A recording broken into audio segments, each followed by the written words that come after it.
Hi guys, and welcome to the last lesson of chapter 9 or unit 9, and it should be pretty quick. I'm gonna try to keep it quick. So this is 9-4, and I'm gonna start off with a warm-up. So you're gonna solve the equations using the quadratic formula. You're gonna round to the nearest tenth if necessary. So I'm just gonna, what I would do is pause the video, complete these 3 problems, and I am just going to show you the answers now. So first one, no real solution for that one. And I left this one as a fraction. Okay, so that's it for the warm-up. If you have any questions, just reach out if you think I made an error. So now you're going to be able to choose a method to solve a quadratic equation. So the table here inside your notes shows 5 methods for solving quadratic equations. Well, there's no one correct method. Some methods might be easier to use than others. There's some advantages and disadvantages for each method. My suggestion is use which one makes sense to you and is easy for you to do. Okay? So you guys can read advantages and disadvantages. So for the first one, you can either solve it by graphing or you can solve by factoring. For me, I would prefer the method 2 of factoring. But if you like to graph, making a table first, so that would be what my table looks like, and then that's what my graph looks like. I mean, the graph doesn't really match up to -6, 0. It's kind of hard to draw it on here, but that's as close as I got. If you solve by factoring, you would just rewrite the equation. Factoring it would look like that, and x equals -6 or x equals -2. And if you're looking at the graph, you get the same answer.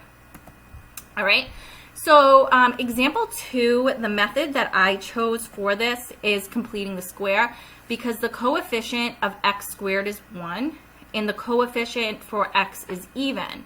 So the first thing I would do is I would take b, I would divide it by 2, and then I would square it, so I'd get 25. And I would add 25 to both sides of my equation. So this is what I would get when I add 25 to both sides. Then I'm going to factor it. Then I'm going to square both sides.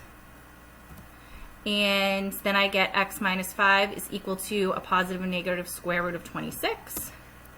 And your final answer, you could just leave it like that, or you could write x is equal to 5 plus the square root of 26, or x is equal to 5 minus the square root of 26. But most of the time I just leave it like that as my final answer. For example 3, I would choose the quadratic formula. Honestly, for a lot of these, if it isn't easily factorable, then I would always use the quadratic formula. I like it the best. You just have to watch your integer rules. So there's a quadratic formula, and inputting all of the numbers into it, and once you do it all out, you should get x is equal to 8 or -3/2. So right here, I would pause the video and I'd complete the following problems on a separate piece of lined paper. Then you can check back for the answers. So I'm going to now show the answers. So hopefully you've done these out. So that's your answer for number 1, number 2, number 3, number 4, number 5, number 6, number 7, number 8, number 9, number 10, number 11, and number 12. The only option for homework is to go on the Big Ideas website and complete 9-4 extension problems.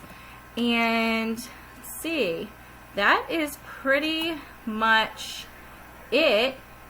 It's around 4-minute video, not too bad. Hope you guys are staying safe and healthy. Your families are safe and healthy, and please try to stay positive. I miss you guys. Bye guys.